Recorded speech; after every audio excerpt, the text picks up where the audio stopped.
gentlemen, welcome to yet another episode. This is what? Episode 4 of Miffed and Semi Fuck Shit Up. If you are new to the show, I am Miffed Gorax, and my partner in crime across the table is... Semiautomagic. Semiautomagic will be playing the part of the press ganger who knows most of the rules, and I will be playing the part of the idiot who forgets everything and gets corrected and has to ask all the questions. Except that last week, of course, I was the one who forgot the free strikes and everything else. That happens. That's why we're eventually going to make you a list, a checklist. I get to do this, and then I get to do this. Okay, the point of this podcast, as we've developed it, this is episode 4, is we are playing through, currently, a Journeyman League. We are up to 25 points on said Journeyman League.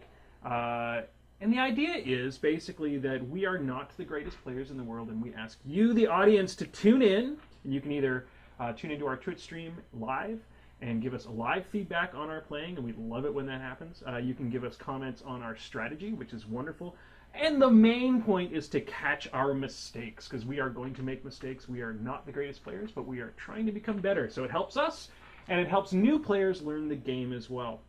The second way you can tune in is you can tune in on our YouTube channel. We will post that up for you at one point or another once we get better at this whole Twitch streaming thing. But you can tune into our YouTube channel and you can leave comments in the comments section. We appreciate your feedback. We are here to be trolled. So you snot-faced rule-reading lawyers, this is the show for you. Woohoo, trolls! And you new players, of course, this is a great show, or we're hoping that this is a useful show for you to learn how to play. Today's broadcast is brought to you by Okanagan Dry Pear. Here we go. All right, so today is a little bit different if you've been watching up till now, because this is the first game on a full-size table. Standard Warmachine table is 4 feet on a side, 48 inches. And the other thing that's special about today is it's the first time we'll be using a scenario that is not Mangled Metal Tooth and Claw. So today sorry, just quickly explain what Mangled Metal is. Mangled Metal or Tooth and Claw basically is killing the Warcaster is a win, or destroying all the Warcaster's jacks is also a win. And what is a scenario? So a scenario is an alternate way of winning the game. So in Warmachine, you basically have 2 ways that the game will just end when you're not using a timer. One is a caster kill will immediately end the game, and the other is achieving whatever the scenario sets out for you is the second way of winning a game. Eventually, when we get up to the higher point levels, 35 and 50 points, we'll be adding a clock, not only to keep ourselves on time so that these episodes aren't 800 hours, but to show you guys how you can use a clock to your advantage and how you can use it in your games. Because I find the clock really great to just keep you going and to make sure that you don't hang around all day humming and hawing, you actually do something. Today, however, we don't have a clock, but we do have a scenario. What scenario are we playing? We are going to use the Steamroller packet today, and the Steamroller packet is a scenario set that's put out every year by Privateer Press. Though you will be seeing this in 2015, we're still using the 2014 scenario packet because 2015's is not out yet. We rolled off before we started the stream, and we're doing Scenario 5, which is Close Quarters. In Close Quarters, what sort of rules are we going to have to live with in the Close Quarters? So, the first rule is one of the most important. It's something called Kill Box. And Kill Box is an area around the outside of the table in which, if your Warcaster is in it, you will give your opponent 2 control points on your turn. So, if I leave my caster within 14 inches of any board edge, so my side, the opponent's side, or the other 2, I will forfeit 2 control points to my opponent. What this does is forces the Warcasters towards the center and allows us with Warcasters that want to never be in the fight to actually have an assassination attempt. I just gave out 14 inches. That's what 14 inches looks like. Basically, that means that our casters are going to have to be in the center of the board. Good for George, because George's caster is all about getting close to the other caster to kill him. Scenarios, you're allowed to measure things that are important for scenarios at any time. You're allowed to measure how far your caster is from your board edge. You're allowed to measure whether a flag is being controlled or dominated. Now, that's always, like everything else in this game, within reason. If there's nobody within 2 feet of an objective, you're not allowed to measure that just to have an extra little piece of information. Okay, so we've got the kill box. What else do we have to deal with? We also, in this scenario, have 2 flags. One is friendly to you, and one is the opponent. To see, but there's 1 flag. There's 2 flags. The friendly flag, which is always the one closer to you, you can dominate for 1 control point, and the enemy flag you can control for 1 and dominate for 2 control points. And you win by being the first to 5 control points. Now, dominate means that you have your Warcaster in base to base with the flag, and no enemy models within 4 inches of it. No! The sorry. Joining us today as our troll heckler in the background is Semi's lovely wife, Becky. To control, it's the same thing, except any model can do it. Now, if the model is part of a unit, 1 person from the unit must be in base to base with the flag, and everybody else in the unit must be within 4 inches of that flag. So the larger the unit, the harder it is to control. If a unit drops below 50% strength, they can no longer control. Ooh. There we go. So that's all the rules that we have to deal with? That is all the rules. The standard victory condition is 5 control points. So we never start scoring in scenario until the second player's second turn. So that is very important to remember. That means you have a couple of rounds before you have to be in that kill box. All right. Now, the important thing to remember about scenarios is in a tournament setting, generally winning by scenario is the better way to win. You're going to get more points in the overall tournament standings. Other than an assassination is always great because it ends the game, but the best way to win is generally on scenario. It's also generally the hardest way to win. So we're going to get started by rolling off, finding out who gets to go first. We both rolled 3, so we're going to have to roll again. I rolled a 2, you rolled a 1, so you get to choose. And in this case, we're at a bigger board. George and I are already set up, so I'm not going to force him to change sides, but I think I am going to opt to go. In this case, I think I'm going to opt to go second, because that means I have a better chance of you being closer down the board. Okay.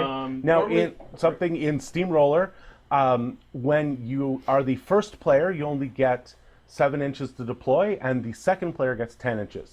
Now, since we've moved up from 15 to 25 points, as I deploy my models, I'm going to go over what the changes have been. And we will also tell you as we're deploying what models we are bringing to the table, because it has changed. With 25 points, we have a lot more points to play with, more toys. So, George, you are deploying first. As you're deploying, tell us what models you have brought to the table and their powers. Well, since I only get 7 inches, I'm going to have to squeeze everybody in here. As always, in this Journeyman League, we have to start with our same battle box until we get to change casters. So I again have Aurora, the Numen of Aerogenesis. Ooh. She's fast. She likes to kill Warcasters and put Jacks to sleep.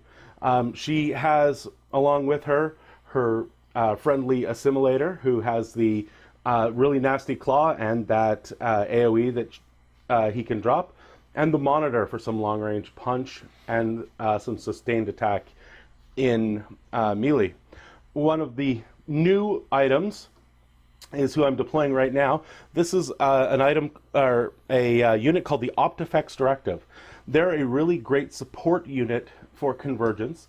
They do a couple things. Their primary job is to repair Jacks, but they also have the ability to give the Jacks either all-terrain, which gives them Pathfinder, or weapons modulation, which gives them a magical attack. There are some models in the game that can only be hit if you have magical weapons, and Convergence is severely lacking them on anything but their Warcaster. So the ability to give out that is vitally important, and it's why you need to protect your repair guys. Along with them, we're bringing a different unit from before. These are the Reciprocators. These are some of the medium infantry from Convergence. And the Reciprocators have a couple of really great things. One, they have variable pikes. So the Force Halberds can either be a set defense, which gives them a +2 to their defense when they're being attacked in their front arc, or they can become empowered. And an empowered halberd gets a +2 to damage. So this is interesting. This unit, it's a nice flexible unit that gives you two options. You're either going to be super defensive and stop people from coming at you, or you're going to be able to still dole out some damage, which is a nice combo. I'm going to put out a token to say that they're in set defense when they're set up. Another thing that they have the ability to do is something called Shield Wall. I'll talk about it more when it comes up, but basically it gives them a very large armor boost. Yeah. The last guy that I've taken is the Enigma Foundry. The Enigma Foundry is a really great unit. His entire job is to pick up broken guys and put them back into the field. The Enigma Foundry is merely 3 points, and when a model dies in his control area, which is 10 inches in this case, he gets a soul token. And on his turn, he can spend 1 soul token to put 1 medium-based infantry model back into play, or he can spend up to 3 soul tokens to put up to 3 small-based models back into play. And those have to be from a unit. So I'm going to deploy him in behind his friends, and my deployment's done. Okay, so it's my turn to deploy. As George said, I get a 10-inch deployment. I'm actually going to get to be a little bit farther down the field than him. I have nobody with post-deployment. What's it called? Advanced deployment, so I know I'm not going to get that extra 6 inches, ridiculous amount, unfortunately, which would have been cool, but I don't have that. I could have had that if I decided to go with the tier list. This actual army, we'll start with Nemo. This is P. Nemo, the old man, as he's affectionately called, and Nemo is just he's a good middle-of-the-road caster for Cygnar. His stats are not great, but his focus and focus management is fantastic. He is the king of jacks. Joining him today are of course, the battle box sidekicks, as you've seen before, are Centurion. If you watch the other episodes, Centurion is the king of defense. He's kind of the unchargeable mass that will move down the field. And last but not least, the Defender. The Defender's claim to fame is he gets 1 shot, but it's pretty much all the way down the field. With my new points today, I'm getting to deploy the newest badass critter on the scene for Cygnar, which is Dynamo. Dynamo is a character jack. That means you can only deploy 1 of them ever. You can't have 2 or 3 Dynamos on the board. Cool thing about Dynamo is he's actually a character jack for Nemo. What is, when you have an attuned jack like that, what does that mean? An attuned jack can be included within the theme force for a Warcaster, and often they will have a special ability when that Warcaster is on the field. Dynamo's special ability, as long as Nemo's on the field, is that he gets to re-roll missed attack rolls, which, as you will know with me, is something that's actually pretty important, because I have bad dice, evil dice. So I'm going to deploy. Oh, and finally, because I had a few extra points, we're going to add in what we call a junior or a journeyman Warcaster. Journeyman Warcaster gives you a couple of nice little spells that he can toss off. Unfortunately, I didn't tie a jack to him, so that means he can't control a jack himself. But it does mean he has a couple spells. And he can be okay in combat because he'll be able to boost some of his own rolls. So he basically works like a mini Warcaster.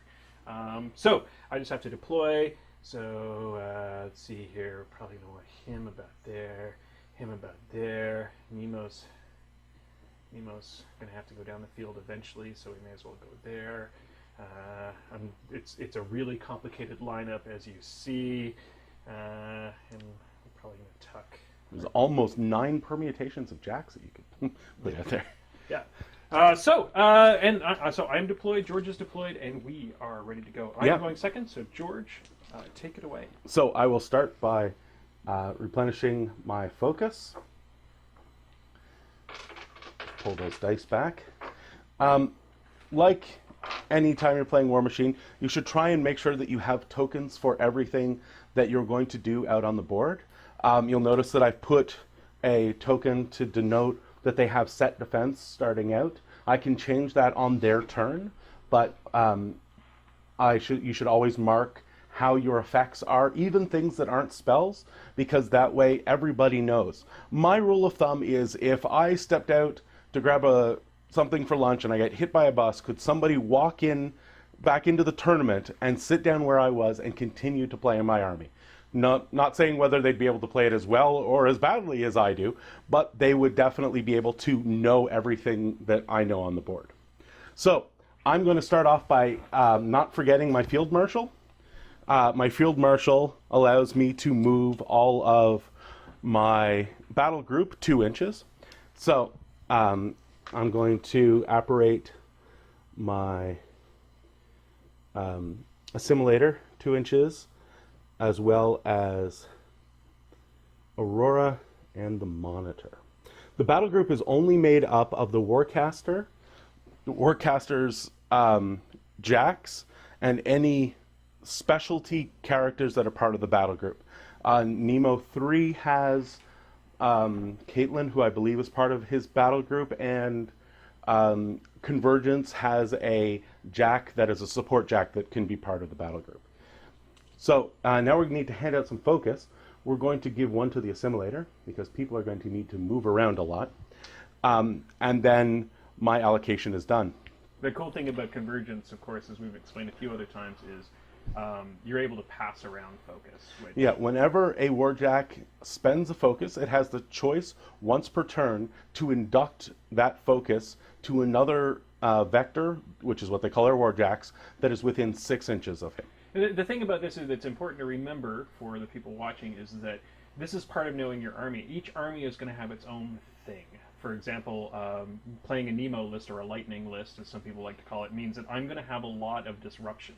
Disruption means I can shut down other Jacks. I need to know that in this particular case because it's very useful.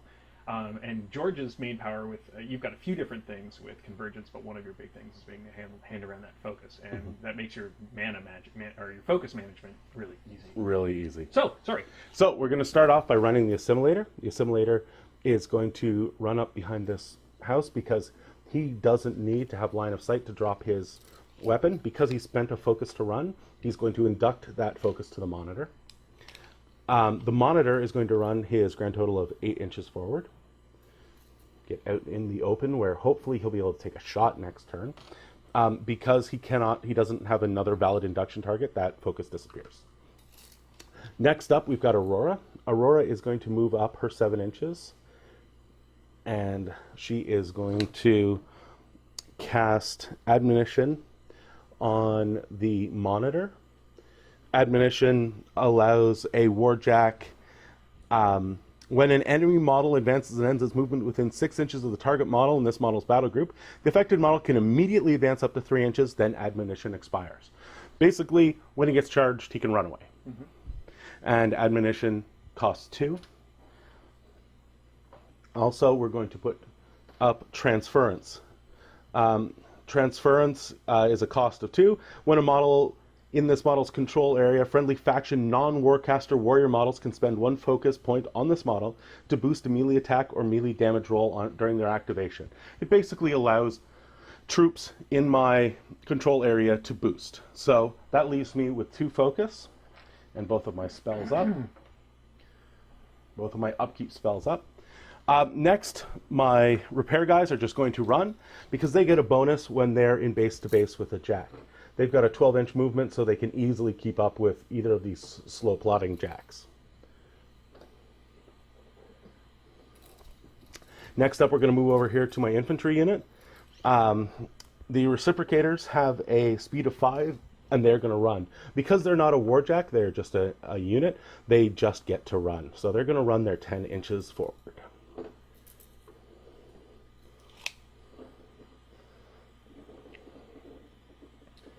And they are going to stay with set defense as their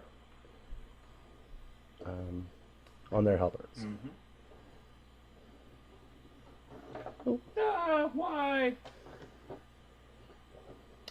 Why? Because unfortunately, any model with a halberd never stays in base to base with any other model with a halberd. Next, the Enigma Foundry is going to run up. It also has a speed of 5, so it's able to easily keep up. All right, and I am done my turn. Okay, so my turn. First things first, I need to give the focus to the people who need focus.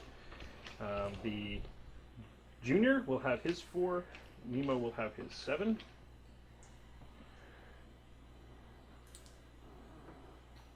And I need to move some focus around. Now the question really will be,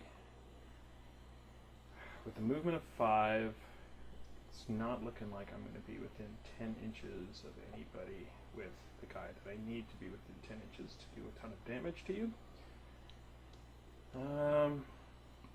Alright, so, sorry as I talk through my strategy, but it's kind of the best way for me to figure out what I'm going to do. As we know, the big problem with George's Warcaster is she's frontline, and she can basically use targets to jump into my threat range and kill me really quickly. So I need to kind of spread myself out a little bit to keep that from happening. So first things first, allocating focus. I'm going to give 2 to the defender, because he's probably the only one that's going to be able to do very much this turn. And probably not going to give anything to anybody else, because they're probably just going to move forward and set up a shield wall. So, let's get this party started. We will activate Junior first, because I know exactly what I'm going to do with him, which is he's going to move forward. Oh, sorry, he only gets 3 focus, doesn't he? He doesn't get 4. My bad. I'm totally a cheater. How dare I? So the Journeyman's... what I'm going to do is I want to cast Arcane Shield. Now, Arcane Shield is is basically the Journeyman's awesomeness. It gives him a boost of +2 to... it gives +3 to armor. And it's an upkeepable spell. So once I've got it up, it's there for good. So that's Arc Shield. And we're going to give that to the person that George is probably going to come beat on, which will be, depends, is he going to try to get rid of Mr. Nasty right off the top? Probably. So what we're going to do is we're going to give that to Mr. Nasty, because Mr. Nasty just needs a chance to hit. Next, he's going to move into a nice protected area. He has a speed of 6. So we're going to move him over behind this wall. And that's basically to try to stop George from being able to just charge over and kill him. Because once that happens, he doesn't have to worry about Arc Shield anymore. Secondly, so that cost me 2 to put up the Arc Shield. He's going to camp 1. Second, we're going to activate the Defender. And the Defender has a movement of 5. So we're going to take that 5, going to move forward, and the Defender is going to try to shoot. He's got a 14-inch range, and I very much doubt that I will get the shot off. So he's going to take a shot on the monitor, and there's no chance in hell. Last, we will move Nemo. Nemo's going to get out of the way. Nemo's speed is 5.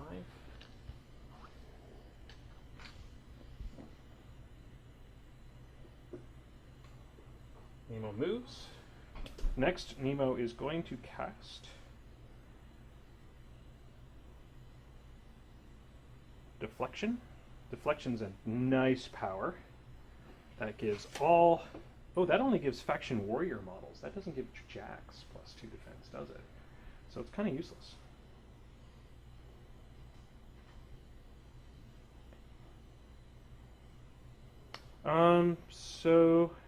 Just to be clear, your Warcaster, unless it specifies otherwise, is a warrior model. Okay, so he would get a bonus against range attacks. I think in this case what we'll probably do is we're going to add Electrify. Electrify is an upkeep spell. It gives basically means that if you hit in a melee attack, actually you're probably not going to get any melee distance this round. It's more likely you're going to get range. Huh. This is difficult.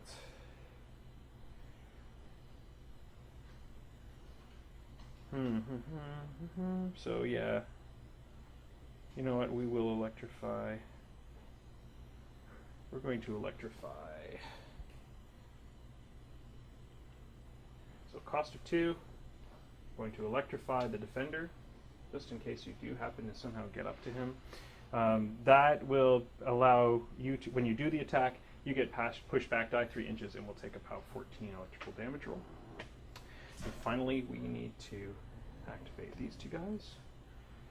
Dynamo is going to move forward as 5.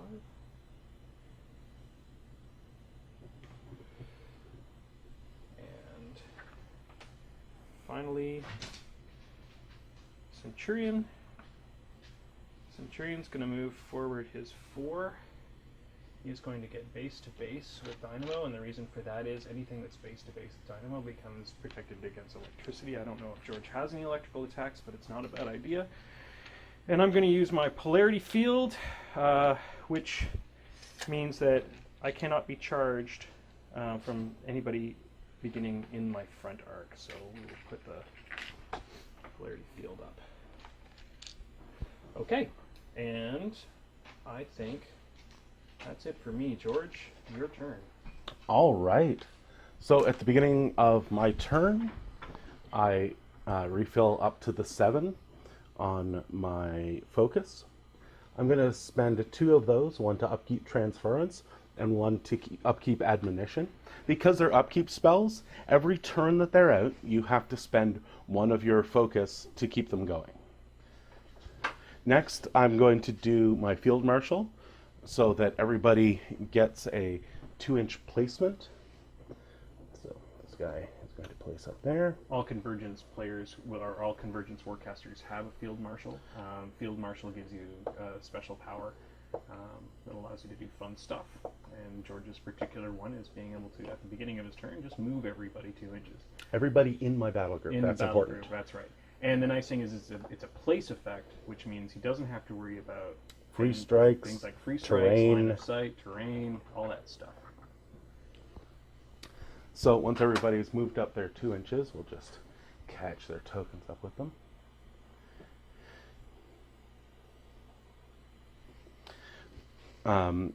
Now we'll allocate some focus. So I think we'll probably be able to fire off that monitor this turn. So I am going to check my control area because I want to see if I'm going to be able to have 6 inches between these 2 jacks. And it looks like I'm going to be fine. So I'm going to give, even though it's my intention to have 2 focus on the monitor eventually, I'm going to give 1 to the Assimilator and 1 to the monitor so that when the Assimilator runs, he'll be able to induct back to the monitor. Right. So the next step, since all that's been put out there, we'll get that monitor up. Now, I'm going to attempt to walk between the well in the building. The well in the building. And this is a really great chance. Pull this off so that you can see what we're talking about. It's a pretty tight squeeze. This is a really great chance to bring up proxy bases. Proxy bases are small discs that people use that are the same size as a regular base. You can in fact use just a regular base to do this. And what a proxy base will allow us to do is, I have declared that I'm going to try and move through that space. We can take the proxy base, put it on the ground, and move it through the space. And if the proxy base stops, then we know that I can't make it. Fortunately, the proxy base is able to wander through there. Touching on both sides, but it is clear. So I am able to make my movement and place my model where, remember, the volume of a model is not defined by the actual model, but it's defined by the base itself. So this allows me to run that model. He's a speed of 5, so he can run 10 inches out to here. And I'll place my proxy base. And then I can place the model where the proxy base is. And you don't even have to move the proxy base. You can just stick it on top. And because it's convergence, I'm going to induct 1 to the monitor. Now, the induction has to happen at the beginning or the end of your turn? Whenever a jack spends focus. So it would have been at in the this case, you spend the focus to run at the beginning of your at the beginning of its movement, not at its end. Now, if I needed to boost and I was over there already, I wouldn't be able to induct because I'm too far away. Okay, that's just an important note that it is the order of things. Yeah, it is when it is spent, and for running, it's spent at the beginning. Okay. So next up is our friend the Monitor. Just why, if you're wondering why he didn't attack, the rule of thumb is if you run, you are done. So remember, if you're running a model, that's it. You can't do anything else. So the next thing that's going to happen is the Monitor is going to move up his 4 inches and get in base to base with that flag. Now, I cannot score on this turn because it is my second turn. I'm the first player. But if he is still in base to base at the end of my opponent's turn, and there is none of his jacks or models within 4 inches, I will score a single point. Yep. Now, the Monitor is going to attempt to take a pot shot, I think, at that defender. Or Dynamo. No, Dynamo's got the high armor, so we're going to attempt to take a shot at that defender. So he's got a 13-inch range, and it looks like I might be just short. Yep. Because it is such a close measurement, what I'm going to do is actually measure from my base to make sure that I'm not cheating myself. Oh, and it looks like I am in. Yeah, it looks like you were cheating yourself, so you do get a shot at the defender. It's very important to get your tape measure as close as possible to the table, because you'll find that your measurements can be off several inches. Absolutely. Parallax is a thing, and it sucks. So I'm going to spend 1 focus to boost to hit, because I am going to do what we call fishing for crits. I'm going to roll more dice than I probably need to try and get 2 of the dice the same so that I can spawn his critical ability. So I'm shooting at a defender. My rat, as we know, is 4 because my Warcaster gives all of her jacks the same rat. What is the defender's defense? 12. Defender is a 12, so I need a 8 to hit. There we go. So I've rolled a 10, and I've rolled 2 dice the same, and it is also a hit, so that's actually a critical. Now, the critical effect on the Monitor is that he gets an additional die for damage. So he's already a 13. He's going to get 1 additional die for the critical, and then I'm going to purchase a die. I'm going to boost with his last focus, because he has no one that he can allocate to. Well, he could allocate to the Assimilator, but there's no reason to. He's already activated. Yep. So I get 4 dice for damage. And my arm is 18. What is the POW? The POW is 13 on the Eclipse Saw Flinger, I believe it is. If this is your first episode and you have not played Warmachine yet, it's important to note that the POW is the power of the weapon, so that's how much damage it does before dice are rolled, and that goes against the armor of your opponent. What we do is we make the math a little bit easier. We know that my arm is 18. We know that the POW of the weapon is 12. That means there's a 13. So that means there's a 5-point difference between those 2 numbers. In this case, -5. So he's going to do dice -5 damage, and that just makes the dice roll a little bit easier. Here it comes. Because you can just remove the 5. Yep. And then this shows that we've done 8 damage to the 1. 8 damage to the 1. Which knocks out his left arm, which is his cannon, right off the top. Excellent. That is an excellent That's start. what we like to see. He definitely wanted that to happen. That basically renders the defender, turns the defender into a... I'm now going to have to go melee with the defender. Now, because I have a rate of fire of 1, I can't shoot him again, so his activation is complete. Next, I'm going to activate my repair guys, the Optifex directive, and they're going to run. Again, we know that they are going to be within running range of the jacks because they have a speed of 6, which is faster than any of my jacks can move.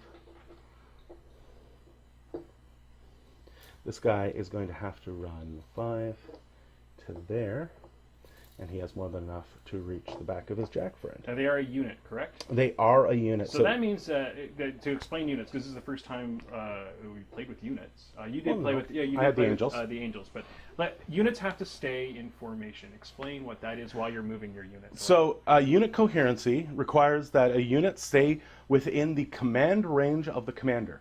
The commander will often have a command range. In this case, the commander's command range is 9 inches. 9 inches, I believe. Let me just check to be certain. 8 inches. So all of the models within the unit must be within 8 inches of the commander.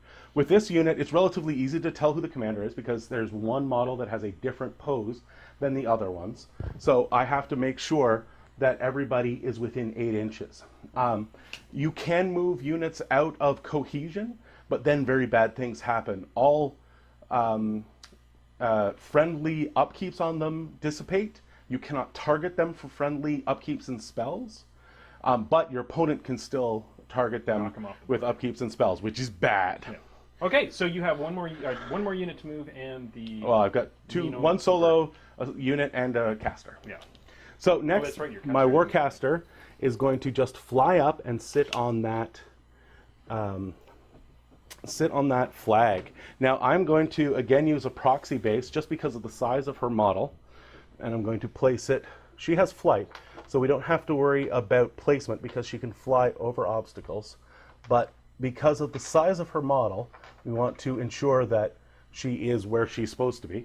I'm, for the meantime, just going to throw her in this house. Does the so these flags, do they provide cover for you? No, they do not. Okay, so they're just some flat thing on the ground that you're standing on. Yes, they represent a point that is strategically important for some reason. Gotcha.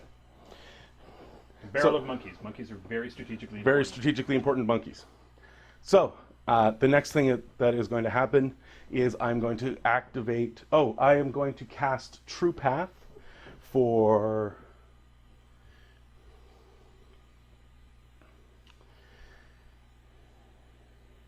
For 3,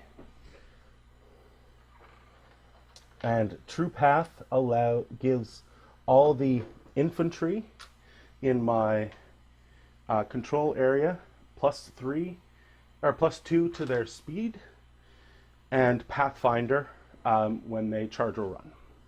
Is it charge or run or just charge? Let me confirm here.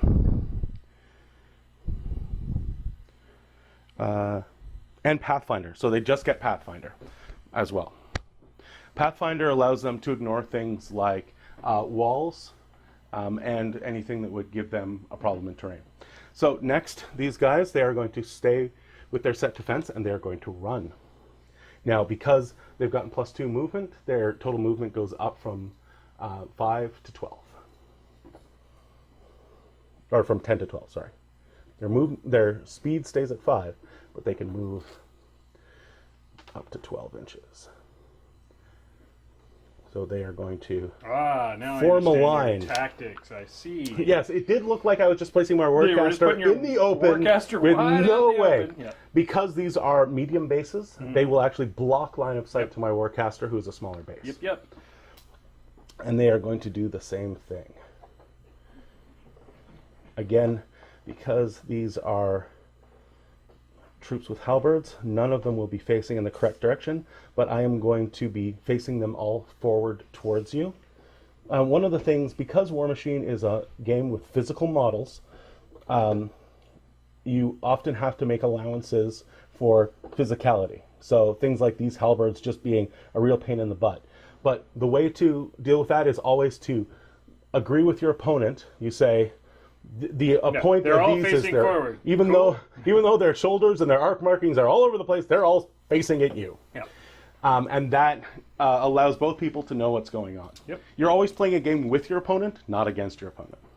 So the last thing that we're going to do is activate the Enigma Foundry, and he is going to essentially run forward. He probably doesn't need the full run, but I want to get him up so that his control area covers all the people that might die. And then my turn ends. That's right. So the big thing about the Enigma Foundry is, as we explained before, anytime somebody dies, he gets to take their soul and basically be able to, on his turn, poop out. It's a good idea not to refer to it as a soul, right? Because soul has a specific meaning in this game. In this case, it's just anybody who is a warrior, non-warcaster model who dies in his control area that is a friendly. Yeah. So in the fluff, it's that he goes Convergence have these little. They put their souls in a canister, or their logic, their life in a canister. And that canister, he picks it up and he repurposes it. He slaps it into a new body, and they head off onto the battlefield. Okay, so it's the top of my turn. I have 2 upkeeps out. One is the journeyman's. And I will So this is the second player's second turn, Yep. and this is the first chance that we have to score in the by scenario. the end of my turn, I need to deal with I need to get inside the kill box. Yep. Which I am currently out of the kill box, I believe. We'll double check that. So I am less than 10 inches. So I need to move up 4 inches to get out of the kill box. Now, something to point out that you only have to be within. You only have to be slightly outside of the kill box. Mm-hmm. So part of your base has to be outside. Has to be inside. So yeah, I have a little bit of leeway, is what you're saying. Yeah. So I have spent a point from both of my casters to upkeep my 2 spells. And the upkeep spell, it's in, when you look at the card, you'll see it says upkeep yes. Upkeep means that you can spend 1 focus to keep that spell running. And it's important to note that you do not actually have to be within the control area to upkeep it. Yeah, so it can be upkept anywhere. That's right. So that's why the journeyman wants to get his arcane shield up on something that's going to be useful early on in the game, so that he can keep that going. Okay, so they both spent it. Now I need, of course, to allocate. I need to check my caster's control range to make sure all of his jacks are within control range. They are. Nemo's power is to be able to give 5 focus to 1 jack. The jack that's probably going to do the most work this particular round is going to be Dynamo. Dynamo's going to have a chance to scrap somebody, and then I'm guessing he's going to become scrap after that. So we are going to allocate 5 right off the top to Dynamo. And then these other 2 guys probably aren't going to be able to do anything. The defender no longer has his gun. I have no way to repair said gun, so he's probably just going to start moving forward to... so I'll need points to run with both of these guys. One thing it is good to point out when you see Warjacks that far away from a caster is to make sure that those Warjacks are within the caster's control area. Which I did right off the top. Yeah, now Nemo has 7 focus, so it's usually not a problem. Yeah, usually not a problem, and Nemo can expand his control area. That's important. Yes, but he would have to think ahead and... have to think ahead if he was outside. Okay, so I've allocated focus. Nemo, it's important to note, has 0 focus at this particular juncture. I am in trouble. But I don't expect this to last much longer. I'm just hoping to harry him as much as humanly possible. Brick up. Yeah, he's completely bricked me. So we're going to... Oh. We're going to activate Nemo right off the top. Nemo's entire job this round is to get the heck into the kill box so that George doesn't just win at the end of this round. Nemo's movement is 5. Nemo is going to move himself to beside this house so he gets a little bit of cover. Secondly, Nemo does have a ranged attack, and it is an area of effect, or it's a AoE, an area of effect attack. So I may as well try to lob a mana ball at him, but it's only a 10. It does not even get close, but that's fine. Now, is that weapon an AoE? It is an AoE, so the good news is... Now, is it only an AoE on a direct hit, or is it an AoE It is an all AoE all the time, so the good news is I might actually be able to float that AoE in, because it had a total of 10 inches, which means I can actually float it 5 inches. So a good way to do this is to place a die. The target of the attack was this guy, so I have to aim it at that guy. Here is where the AoE would have landed. Boop. Right there. That is so now we do a deviation from there. Since this is the first time we've actually done a deviation, we'll go into it a little bit. You'll have a deviation template, and you place that on the location of the deviation. You line up the arrow on the 1 with the direction of travel of the weapon, and then you roll 2 die. First will be the distance, and then first will be the direction, second will be the distance. So imagine that this is a grenade that we've lobbed. The grenade is now going to bounce. The big thing to remember here is because this is an AoE attack and I didn't directly hit my target, they're only going to take half damage even if I do actually hit anybody. So we roll to see which direction. Goes 3, so it's going to go that direction, and it goes a total of 3 inches, so it lands over here. Doing no damage to anybody. So, but just so that you can see what would have happened is that's where that would have landed if there had been anybody in there. They would have taken half damage. It's important to note that a AoE can only drift half of the distance that it initially traveled. So if the gun is a 10-inch range, then it can only drift a maximum of 5 inches. If you roll higher than that on the D6, then it moves its maximum. It moves its maximum. So, so that is done. Nemo did his thing. The next thing we're going to do is we're going to simply activate the defender. He no longer has a gun, so the best I can do is just run him in. His speed is... remember, his gun is only crippled, which means that you're rolling one die. I could shoot, but in this case, it's pretty unlikely I'm going to do any damage. It's probably better for me at this point to go harry your front line.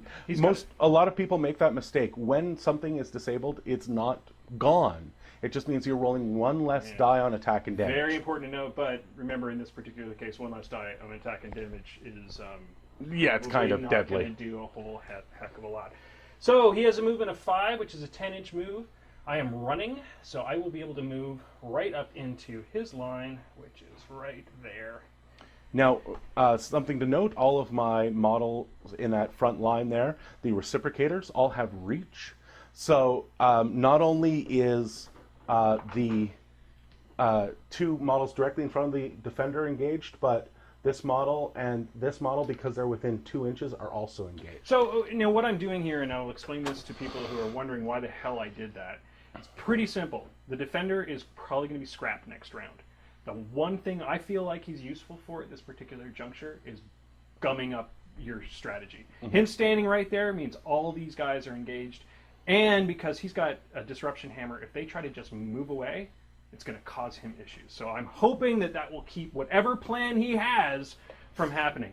The reality is, it's pretty damn doubtful it'll actually make any effect whatsoever. So, next, we're going to deal with... We may as well get the big bad guy over with. So he's going to move up to this wall. I could stand still, but I'm risking that 10 inches. I only have a 10-inch on this gun. 10 inches, it might happen between these two, which would give me a +2 to hit, but he's pretty easy to hit anyway. Yeah. So, we're the just Convergence jacks are not known for their agility, shall we say. We're going to move him up to this wall, which will give him a sense of protection. It does give him a bonus. And it means he's unchargeable, which is great. And we're going to start the nastiness. We'll finally get to see what Dynamo can do. Dynamo's a new character for me, new character for almost everybody. Yes. So this is pretty cool. So we're going to check our range. Bam, I am within 10 inches of the, that's the monitor? No, that is the Assimilator. Sorry, 10 inches of the Assimilator. Here's the cool thing. So I'm sitting on a stack of 5, which is badass. Dynamo's Firestorm Cannon has a measly power of 12. But what's cool is that every time I hit, I get +1. So it's actually a power of 13 right off the bat. I also get to re-roll my attack rolls. So his rat is 6. What is your defense? Because he's on the floating chassis, he's an 11. He's an 11. So I need 5s to hit you. Okay, and I get to re-roll my attack roll if I miss, so I'm pretty much going to just take that. I hit, so we're going to start accumulating the damage. So we're now at +1 because I did hit. So it's a power 13 electrical damage roll. The Assimilator is an 18. Okay, so that is dice -5. And because I'm going to get these attacks without having to buy them, I'm going to boost right off the top because I've got all these boosts. I'm going to spend them. So we're boosting the damage. So dice -5. There we go. So that'll be 4 damage to the 4. 4 to the 4. Now we're going to roll again. So now it's important to explain that this is at this is +1. a multi-attack, and this is at +1. This is actually just +1 damage. It doesn't. Oh, it's give only him a the bonus to damage hit, that goes up? But remember, I get to re-roll missed attack rolls. So I did Miss miss the my attack roll. So I'm going to get to re-roll. Let's just double check that to make sure the chain reaction. Yes, it's only damage rolls. So I did miss the attack roll. So I do get to re-roll. And That's critical this time. That is a hit no matter what happens. There is no critical effect on the Firestorm Cannon. Once again, we're going to spend 1 to boost. So this is starting at a POW 14. Is a POW 14. Now we're at +2, so I'm just going to keep adding on. So this is attack number 2. He can do a maximum of 4 attacks.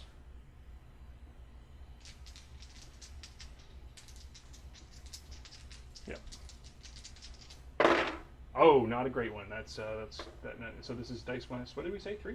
I'm an armor 18. This is a 14 so dice minus 4. So 4 more damage to the 5. So we're not doing that great yet, but we're and we've still got 3 left, and we've got 2 attacks. So we'll probably boost the hit roll on the last attack 'cause it's going to do the most damage. So here we go. Once again, I missed, but I get to re-roll my attack. There we go. That's a hit. And you're boosting again. That's a little bit better. So this will be dice minus 3 because we're now at a +3, did you? Mm-hmm. So that's 8 damage. So 8 damage to the 4.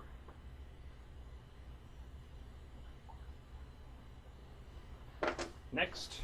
This time you have disabled his right arm. Sweet. So I've got 2 focus points left, and I don't need them to be left over. So this is going to be the most boosted attack. So we're going to want this one to hit because it's going to do a +4 damage. So we're going to boost to hit this time. We're pretty much guaranteed to hit. That's a hit. Although I did roll 2 1s, that's not an automatic miss. No, it's only an automatic miss when all of your dice are 1s. That's right. So important to note, criticals, you only need 2. Miss on 3 dice, you still need 3 1s, which does happen when you're me. I have 1 focus left. I'm going to spend that to boost. So this is now a POW 18 gun. POW 18 gun, which is... So that's straight damage. And that stays for next round. As long as I'm still hitting the same target. That target is always going to be at +18. As far as I understand it, ooh, that's much, much better. So we are straight 13 dice. damage. 13 damage Maybe to the 4. a kill. 12, 13. Yep, that is a kill. Hey, we did. So he's served his purpose. He did what he was designed to do. And we can leave the proxy base there. That will be the wreck marker. Yep, but we will turn it over to symbolize that it's a wreck marker and not a proxy base. Okay, so that was pretty cool. The journeyman. We may as well activate him next. He has an arcane bolt. So you're getting cover from this, correct? That's correct. So you're getting +2 on this guy? Cover's +4. +4. And what is your defense on him? Base defense is 13. So he is a 17 right now, so he'll be really hard to hit. You know what? We're probably just going to leave him here and kind of camp that. And because I do kind of want him to stay alive. We're going to spend our last focus on the Centurion to run him forward. His movement is only 4, so he's only going to get to move 8, which means he's not going to make it all the way. Oh, so what I should probably do is instead of running him, that's too late. I've already spent the focus, so we're going to run him up as 8. Probably should have turned on Polarity Field, but the only people that can charge him are these guys. And he's got the Arc Shield on him, so might as well take that. And this guy is still electrified. So if anybody hits him, they're going to get bounced and take some damage, which is awesome. And that expires. And I am done, and I think I've made a mistake. Before I move on, I'm going to check this. Yes. Nemo is still in range, so he'll still be able to... A more important question is, have you just handed me 2 control points? Unfortunately, I have handed you 2 control points. However, I am out of the kill box, so I didn't... Oh, no, you've only handed me 1 then. I've only given you 1. Okay, so because... Oh, we do have to check both edges, don't we? Yes.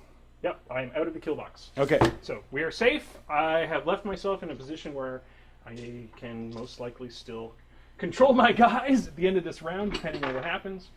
And, George, it is your turn. Oh, George, we're going to take a break right now. We'll come back in episode 2 where we're going to finish off this Battle of the Ages. 25 points.